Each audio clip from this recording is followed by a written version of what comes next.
Hi everyone, I'm Lynn Massimo. I'm going to do the photo presentation on architectural photography.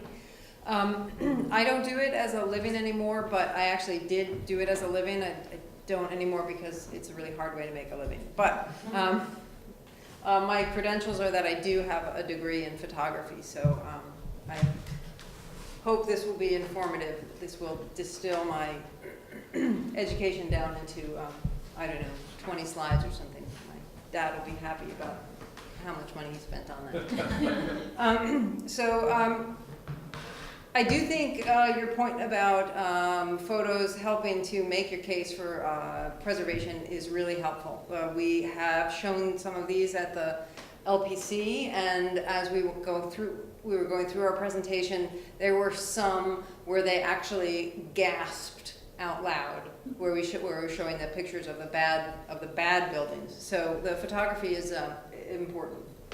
Okay, we're going to talk about just the key things because we're in a short class. So I would say for architectural photography, the two most important things are going to be the sun and you and where you are. Let's look at a couple of pictures. This is what you guys are supposed to say. Okay, next one. Next one. Ooh. All right. So these are all pretty pleasing photos, and they all have something in common, which is the sun is like shining right on the face of the facade of the buildings.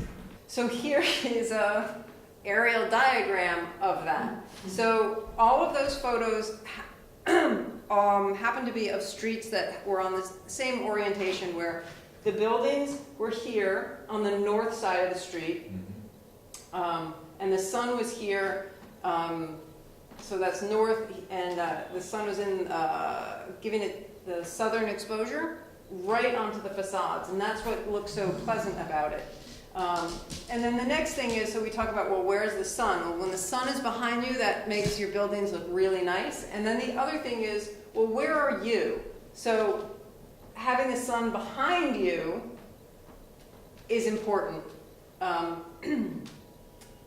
This is where I happen to be standing for each one of those photos. They all just happen to be the same kind of angle.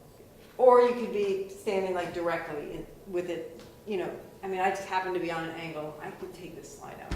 I have it in here. Okay, next one, please. That was if you had it right behind you and you were directly facing it. This happened to be on a different day. The sun was maybe it doesn't look as punchy and contrasty. It's just a different day, so it just has a slightly different quality. Not because so much of the positioning. Okay, so you can't always get in that position. Things don't always work out perfectly like that because we're where our building is and where the sun is, and doesn't always work out. This, for example, is the south side of the street. These are all in my neighborhood in Sunset Park, Brooklyn. Everything on the south side of all of our blocks gets the sun like this, where the sun, it never hits it full on like that, right? But you can see where it's coming from because it's casting a bit of a shadow. So you can see that it's kind of coming down the street. The sun's kind of coming down the street, kind of glancing off the front of the building, and it's casting the shadows. So that looks pretty good there. And full disclaimer, this was slightly photoshopped after I took it because the shadow was too dark. So that's a very easy kind of an adjustment to make in a program like Photoshop, where you can literally just select, I want to lighten my shadows up, and then you'll be able to see some detail. Not always, but sometimes. No leaves in the tree either, so it's after this time of year. Yeah, there's a really important slide about that as well, about the leaves. That's right. There are certain times when you got to shoot. If you're doing it in the middle of the summer, you may not be able to see the forest for the leaves. You know, scouting. So good photos don't just happen. Nobody wants to do the scouting part. You have to go out and go scouting, and you need to observe where the sun is falling on buildings at different times of the day. Because if we're just walking around and taking photos at a time when it's convenient for our schedule, you are not necessarily going to have nice sun on the buildings. So it's not hard to go out and scout. It doesn't have to be all that involved. It could just be something like if it happens to be a neighborhood that you live in and you're walking to the subway on your way to work, you could just be paying attention to, oh, in the morning, the sun is hitting the buildings on this side. Okay, if now I know these blocks are going to look good at this time or another time in the afternoon or what have you.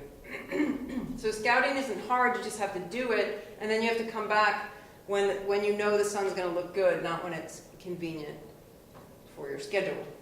So we were talking about the sun and how the sun is so great, so great. So I'm going to talk about these as they're not really rules, they're just rules of thumb, but for every rule of thumb, there's going to be an exception to that rule of thumb. So sometimes cloudy is going to be better. Well, here's an example why. The sun is on this building's on the south side of the street, so it never gets that full-on sun. It gets that sun like the other one I was showing you, where it's kind of coming down the side of the street. But in this case, it happens to, because of the things around this building, it's throwing a lot of really distracting shadows.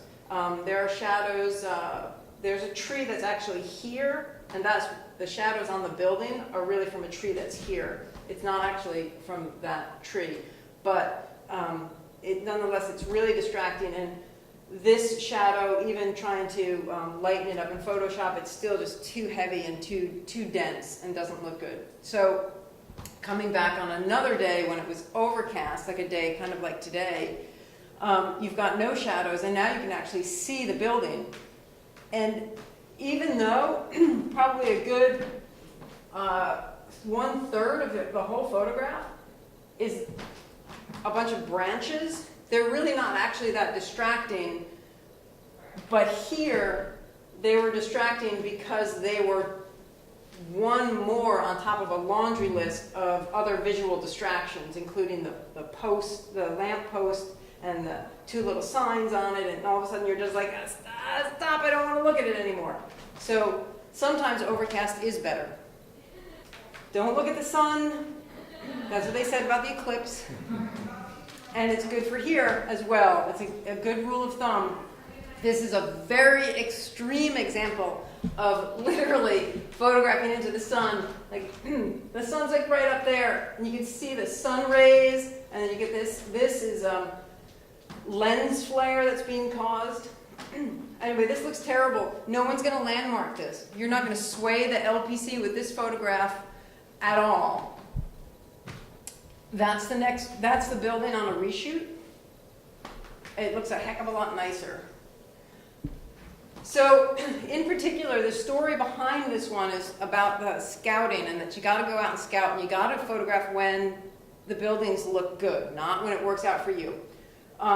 We had lots of different folks volunteering to be photographers when we were trying to document many blocks in our neighborhood. So people were either picking the block that they lived on or a block that they really liked a lot, and find their volunteers, okay, go out and do it. And somebody said, okay, that they wanted to do this block. She mentioned that she was going to go out and do it on Saturday at 1 o'clock-ish on her way back from yoga. And I said, well, that block's not going to look so good at 1 o'clock. And she said, no, that block is beautiful. It always looks good. And she's a volunteer. I couldn't fire her. So I said, fine. And she's a neighbor, right? I also can't argue with her. So I knew that at 1 o'clock, well, you write the expression high noon, right? 1 o'clock's only a little after that. High noon means the sun is high up in the sky. I knew this block. This is the south side of the block. I knew in the afternoon that's where the sun was going to be. I mean, I live in the neighborhood. It's easy for me to know where it was going to be. And I knew that, well, I didn't know she was going to take such a crazy angle in addition, but that it wasn't going to be pleasing. And I had said, you're going to have to go there at about 8:30 in the morning. And that was inconvenient. So then I had to go back and reshoot it when it was inconvenient for me. So I think it looks better. So this is another example of shooting into the sun. This one is less dramatic, probably a little bit more common. What happens when the sun is behind the buildings and you're photographing into the sun, you get this sort of white. It's white. You don't have that nice blue sky. Even if it was a blue sky to your eyes, the camera won't really see it so much that way because it's not going to. The camera sensor doesn't have as much power as your eye to render all of that when you're shooting towards the sun. You get lens flare, which is what looks like how it looks like it's foggy or misty up there, but that's actually just lens flare that's happening because you're pointing towards the sun. It's low contrast, and it's just general lackluster. I just said all this stuff about the sun being behind the buildings is bad. Well, sometimes the sun behind the buildings is okay. It all just sort of depends. This shot is the same, I don't know which exact building it is, but it's one of these buildings right around here, where that other one, several slides ago, where the person photographed right up into the sun and it looked horrible. And then in contrast to that, this looks beautiful. So we talked about two things that are important. There's the sun, and where's the sun? Well, the sun happens to be in around the same spot in the sky on this photo and on the other photo. Why do they look so different? What's the other thing that's important? Photographer, where you're standing. So let's go to the next slide. So this time I'm standing here, and even though I am photographing kind of into the sun, I'm at enough of an angle that I'm kind of just catching the front of the buildings, and so I'm not pointing like right at it. And then if we go backward to the slide again, you can see you're still getting that thing where the sky is white. Like it doesn't look like a blue sky, but you could tell from the rest of that photo that that was like an incredibly blue sky day. But you're still going to get a white sky, and you're still going to get how it's all blown out up here on the top, where you lose all the detail because it's just the exposure is so bright up there, up at the top of the cornices. But it still looks really pleasing. So I'm kind of standing like here, kind of pointed at an angle. But if I were to be standing, right there facing it, it would have looked like those other ones where it was kind of like lackluster and all that. So, talking about where you're standing, these are the same building, and they don't really at first look like they are. Now it's true, the second one is on a different day, and it happened to have better sunlight hitting it, so it looks more pleasing for that. But overall, the other thing that's happening here is that where you're standing is important in terms of if you stand too close and you're photographing something that's kind of tall, and this isn't even that tall, these are probably only about 32 feet tall. But if you're really close to it, you could see the front yard fence, so it's standing right on the sidewalk and just going like this, right up at the building. And if you're that close, then you have to tilt up, which makes it look like it's falling backwards. It's called convergence. So the lines are going like this, like the vertical lines, instead of being like a building with nice straight lines, the lines are going like this. They're converging upwards, which visually makes it look like it's tilting backwards. And it's also, that's what's creating, it looks big on the bottom and kind of skinny on the top, it's like taking a picture and having like a pointy head and a big fat bottom, and who would want that? So, what else is bad about this photo? I took it, so I can say that. And since you're so close, you have to use your wide angle. And so the wide angle is going to exaggerate that, all those effects even more.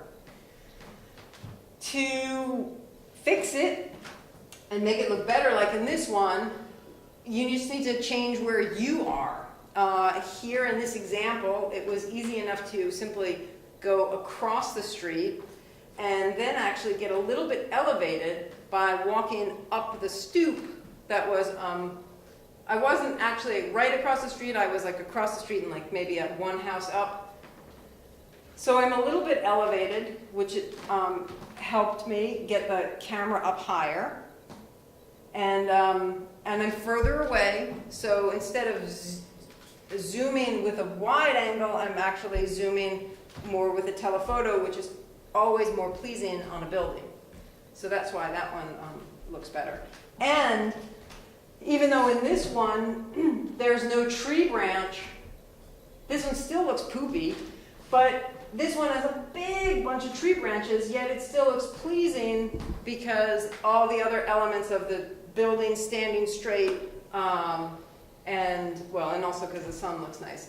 The tree branches are not distracting at all. So let's go to the next one. So sometimes you can keep trying and you can't get it, right? So this is the same building in both shots. I tried it from this side, and this didn't work. I couldn't get these shadows to be any lighter. This looks terrible. So I went to the other side of the building, and it looks terrible here for a bunch of reasons. One, there's so many branches, it's just crazy. And it was also difficult because I couldn't get into a position where, well, what's happening here is you're like, well, which thing is the building? Is it this? Like, is this bay attached to here, or is this bay attached to here? Like, anyway, they both stink. So, next slide. So sometimes you just have to go with doing it this way. For documentation purposes, this is actually showing this building better than either of those other two.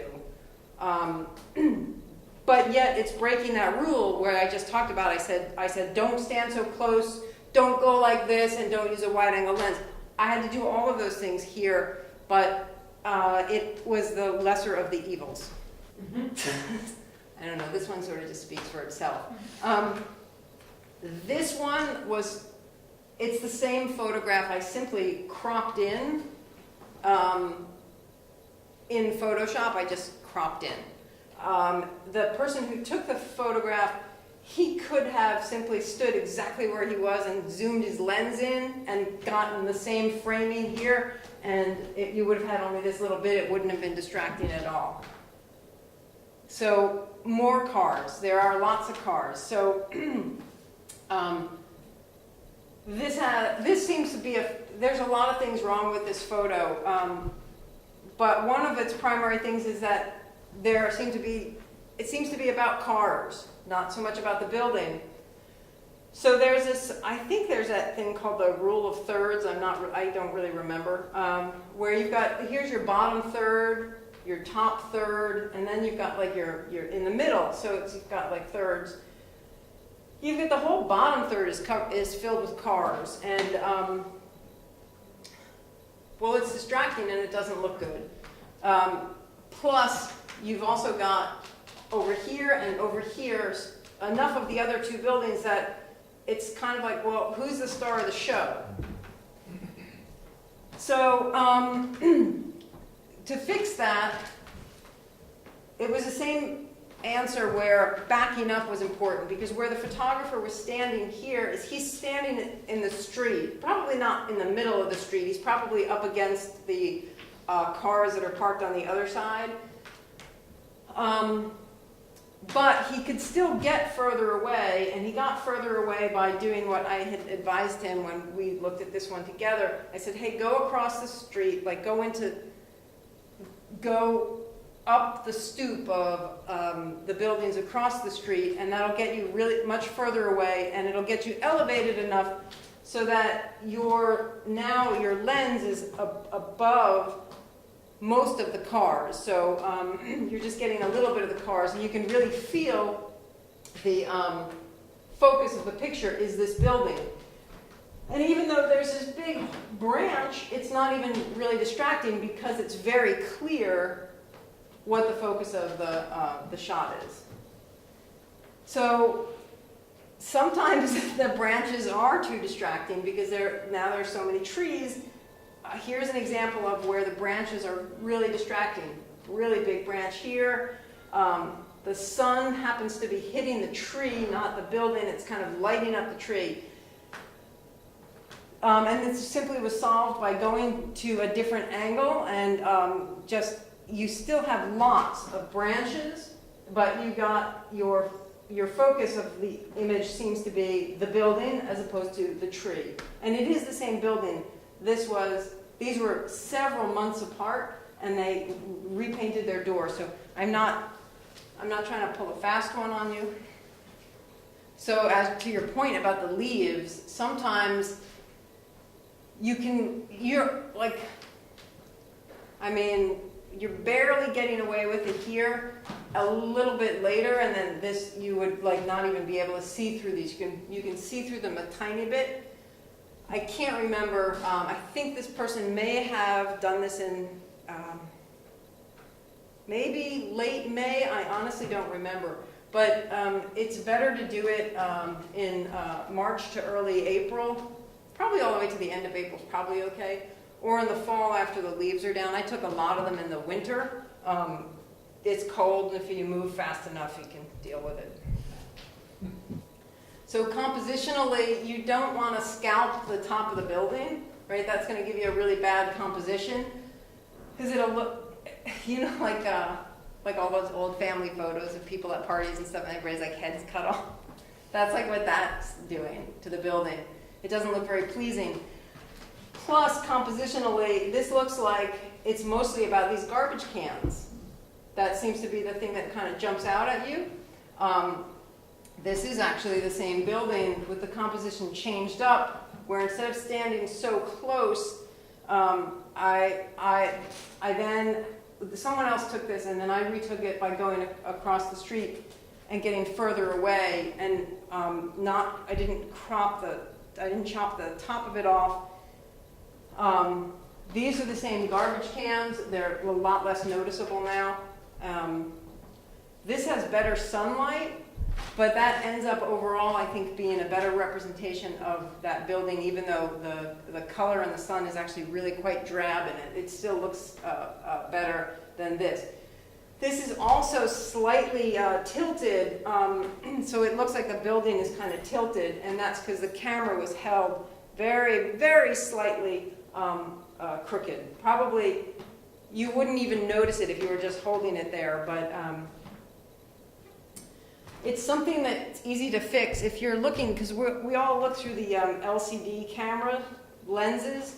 So if you look through, I don't know if you guys can see from that far away, but if you're looking through it and you just try to use the either edge as a vertical guide, and then you look for something that's vertical in your shot, and you just, I just activated a video, so we're doing, sorry. Stop. You'll use the edge as a guide and keep the edge parallel to something that's vertical in there, and it'll be straight.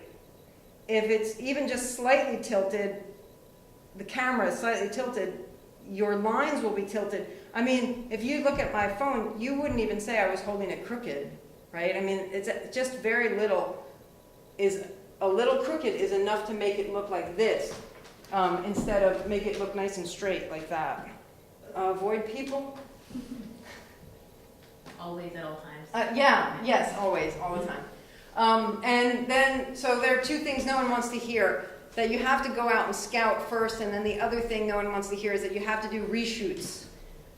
So I was walking down the street, I saw this, it's a great row of brownstones.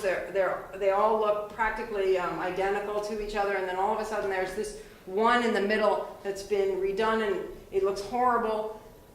Well, I tried it from here, it wasn't capturing it, so I tried from another angle, it wasn't capturing it.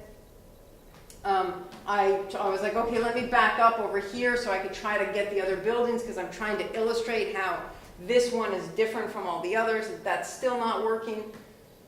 So what I did was here is I went all the way across the street. This one's a wider street. It's got 2 lanes. So now I'm really far away. I'm probably a good 40 feet away, so I can get a lot more in the field of vision. And you start to see, oh yeah, you've got all these beautiful brownstone, right? So it's just starting to tell the picture. There is still one thing that's not great going on in this photo. Cars. You couldn't get up high enough to. Right, I definitely couldn't get, and I thought, well, you know, what would be great would be if the cars weren't there. Like that. So what I did was, I took note of the sign for alternate sided street parking. And it was going to work out perfectly because it was like Thursday and the time of day was going to be like, I was like, oh, the sun will be hitting the building. I was like, this is perfect, except that I have to be in the city at work. So I called in sick that day and took the photo. So all these rules of thumb are also good to use kind of to your advantage. So here, well, the building looks a little tilted, you know, and that helps exaggerate like how horrible this thing is. Oh, there's a big car, and you know, and the sign is distracting. Anyways, big buildings can definitely be harder. I know all the stuff I've been showing have been row houses, and they're shorter. Big buildings can definitely be tricky. Here, this was the biggest one that I happened to need to photograph in the neighborhood, and I was able to, because it happened to be right at the park, I was able to back up into the park, and I climbed up on the stone wall of the park, so I got up higher. If you can get elevated, that's great. A lot of times you can't, and you just need to go as far as you can down the block, and it's very hard for a tall building to get a straight facade of it. I mean, in the city it is. So let's see, what else do we have? So sometimes you need to do post-production corrections. That just means like Photoshop. It doesn't have to be Photoshop. It could be other things, other kinds of programs. I happen to use one that's called Lightroom, and it does basic corrections. So what's going on in this one is that we have convergence. It looks like it's tipping backwards. That's what the convergence means. Even though I'm really far away, I'm across several lanes of the road, so I'm quite far away, but it's really so tall because of that, I still had to kind of angle it up. Now, if I was shooting this with something that, like an actual professional camera that I used to use for architectural photography, the cameras are designed differently. It's like, you know those old photographs where you see the photographers actually with a big sheet over their head, the big black cloth over their head. Well, those cameras, all the parts move independently. The front and the back, they move, and the lens moves. So you can correct all of that when you're taking the photo, but you can't with this, or even with a 35 millimeter, which this was taken with. You can't do those corrections. So I still had a little bit of the convergence, and I was able to fix it in post-production pretty easily, and it just does it digitally. It just is a couple of clicks, and it literally like straightens it up. Just goes like, pretty cool. Is the command that you're looking for in photo correction software convergence, or is it? No, I think it's no. It's rotate image, isn't it? It's along the same lines as rotate. You can skew? It's the rotate and the skew. It's in that same kind of menu. So if it has, the program you're using has those capabilities, that's probably where you would find it. Honestly, I don't remember what it's called in the programs, but it's along those lines. So here's the part where we do the quiz of what's wrong with this photo. So you could shout out anything that looks wrong. This is a story about brain That's right. Shadows. That's right. It's the Okay. beginning of a horror movie. Yes, yeah, right. It's a good October shot. And, you know, I think that's a danger of the full sun too, because occasionally that Yes. gives a sort of unpleasant, glary, Yes. almost scary look to it. Yep, that could be the case. You may find that you'd want to see your results, and you might want to go back and do a reshoot when it's a little bit overcast, and the light is kind of softer. Next one, please. So to correct that, it was shooting on an overcast day and slightly changing position. And it's not like, the color isn't as dramatic, on the overcast day, but you do see the building better in this one. I mean, it's not like a great photo. I mean, I wouldn't put it on the front page of anything, but it did a better documentation job. Shrug. Yeah. So obstacles are a problem. Otherwise, that Satellite actually, dish. yeah. Well, you wouldn't be able to do anything about that. Other than this, that really would have worked just fine as a photograph. The obstacle was a problem. Okay. Hey, girl. Right. We got a couple of things going on. We have a person in there. Also, a photographer standing pretty close to the building and having to point up using that wider angle lens and pointing up. Whiten out sky a little bit. Well, that in this particular case is Was coming not from the fact that it's an overcast day and the sky is white. Even to your eye, the sky was kind of white. You can't see the top of it. You scalped it. Right. Got scalped there. Okay. What's our next one? Ugh, there are so many things wrong with this one. I can't even tell you. Right. Cars, branches. Yep. Cars. It's maybe a little bit of that sun. Yep. Blown it, yeah. Yep, you got 'em. You got every single one of them. Oh, plus, to top it off, there's like an open door over here, so your eye is like, oh, what's happening over there? Oh, are there people coming and going? Oh, so exciting. And now these cars, like, it couldn't be any worse. It's a red car with its door open, like activity, red car. And then a lime green car, right? Insane. The good thing is that the photographer who took this one, the volunteer photographer in our preservation group, a lot of his shots all look like this, and then we sat down and he and I just kind of went through all the same exact things that we're talking about tonight. And then his photos, I can't remember can you go to the next one? Oh, sorry, this is the last slide. His photos came back looking really, really good after that. I do not know if there is any possible way to correct for this one. I think there's just waiting for a whole nother season, plus this tree, we may not have been able to ever really get a really good shot of that one. Sometimes it's really, really tough. We may not have been able to get anywhere to get it. But anyway, that's the last of the what's wrong slides. And so that's my slideshow, and I'm open for questions. If you can think of any that you have, or we could roll right into our social media. If you guys don't, if maybe I've answered every question that you ever thought of.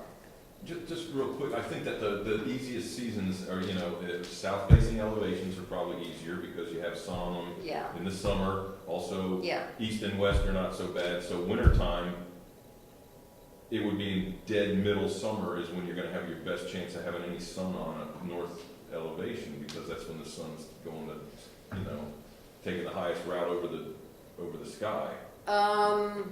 It's facing where the facade is facing north. Yeah.